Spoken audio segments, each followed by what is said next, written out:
Assalamualaikum warahmatullahi wabarakatuh. Saya mewakili kelompok 9 akan mempresentasikan mengenai kebijakan berbasis data dalam tugas analitik dan visualisasi data. Yang kami bahas di sini adalah artikel mengenai analisis dan prediksi penyebaran COVID-19 di Jakarta dengan metode Autoregressive Integrated Moving Average atau ARIMA. Di sini kami beranggotakan Ardea Windiana, Ridayanti Yofiandri, saya sendiri Askia Fadia Amar, Risha Mauriza, dan juga Sela Eka Safitri. Untuk pembahasan yang ada dalam presentasi kali ini, yang pertama permasalahan yang akan dibahas, yang kedua solusi permasalahan, yang ketiga teknik analitik, dan yang terakhir analisis explanatory atau who, what, how mengenai artikel. Yang pertama akan dijelaskan oleh Ardea Windiana. Permasalahan yang dibahas pada artikel ini yaitu sifat COVID-19 yang dapat dengan mudah menyebar mengakibatkan Indonesia yang merupakan negara terpadat keempat di dunia diprediksi akan menghadapi ancaman besar terhadap pandemi ini. Khususnya Jakarta sebagai ibu kota telah menjadi pusat penyebaran virus di Indonesia. Persebaran kasus COVID-19 di Provinsi DKI Jakarta dari awal Maret 2020 terus mengalami peningkatan, baik dari yang sudah terkonfirmasi positif maupun yang meninggal karena COVID-19. Oleh karena itu, pemerintah perlu melakukan intervensi untuk mengurangi penyebaran COVID-19 di Provinsi DKI Jakarta.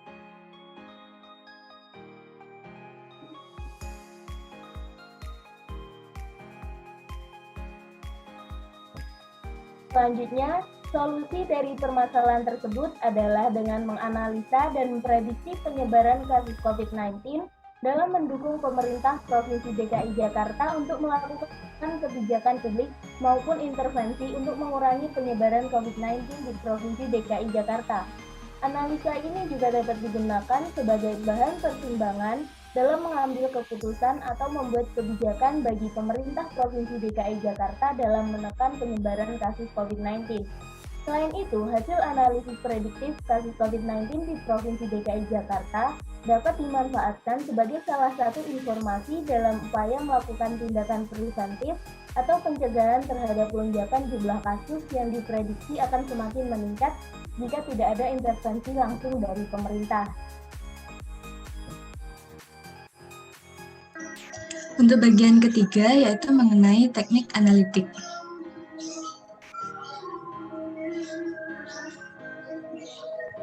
Analisis yang dilakukan adalah analisis prediktif untuk kasus COVID-19 di Provinsi DKI Jakarta.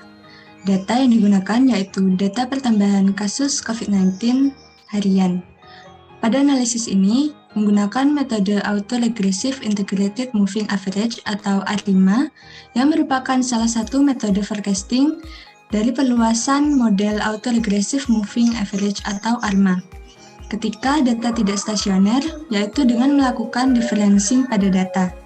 Kelebihannya, yaitu dapat menerima semua jenis model data, lebih akurat jika digunakan untuk peramalan jangka pendek. Dan untuk kekurangannya yaitu dalam proses data harus distasionerkan terlebih dahulu.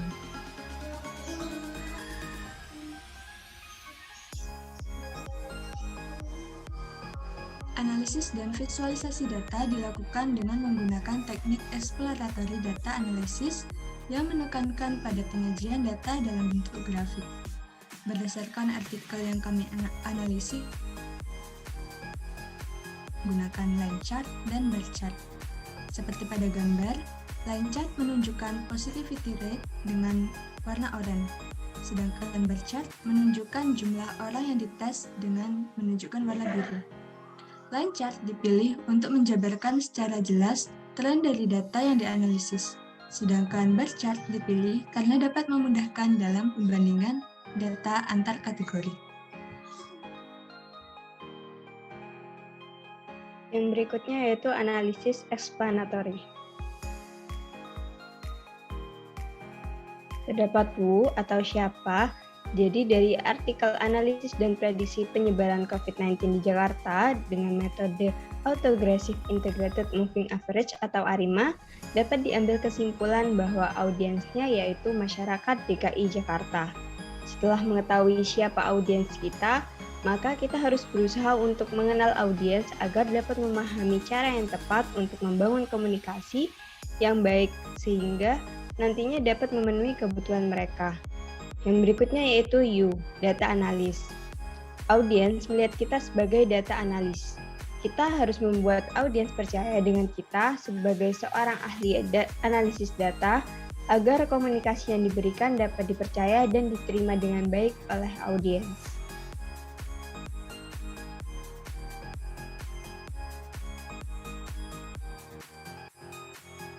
Selanjutnya adalah what yang berisi mengenai action. Dalam artikel ini, penulis menggunakan bahasa baku dalam penyampaian semua data, baik yang secara real, yang sudah terjadi maupun data yang prediktif. Untuk memudahkan pembaca, maka penulis menyajikan data dalam bentuk grafik dengan model yang disesuaikan dengan jenis pengelompokan masing-masing data. Selanjutnya, mengenai mekanisme. Dalam artikel ini, pembahasan kasus COVID menggunakan metode deskriptif dengan menjelaskan penjabaran masalah yang diikuti dengan solusi hasil prediktif data menggunakan metode ARIMA. Di contoh kasus yang dibahas mengenai riset COVID, penulis menjelaskan berbagai macam keuntungan dalam dunia akademik hasil dari riset tersebut. Berikutnya yaitu tone. Dalam penyampaian artikel ini, berbicara dengan percaya diri dan jelas, variasikan kecepatan bicara dengan menggunakan jeda. Selain itu, dibutuhkan juga variasi suara lemah dengan berbicara sedikit pelan. Selanjutnya, ada how, data yang membantu.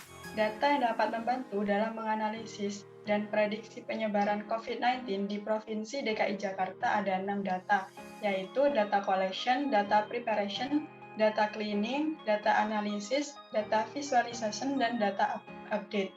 Tahap pertama dalam pengolahan datanya yaitu mendapatkan data dari sumber data. Data utama berasal dari Dinas Kesehatan DKI Jakarta. Data ini berupa database yang digunakan oleh Dinas Kesehatan, Puskesmas, dan rumah sakit. Data yang didapat merupakan format tabel dan diperbarui setiap hari. Tahap kedua adalah pengolahan data oleh pihak Jakarta Smart City dan Dinas Cipta Karya, tata ruang, dan pertahanan. Tahap ketiga adalah proses preparasi dan pembersihan data.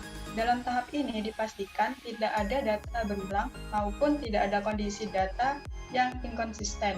Akhirnya, tahap keempat adalah visualisasi data ke microsite corona.jakarta.go.id dan diperbarui setiap hari.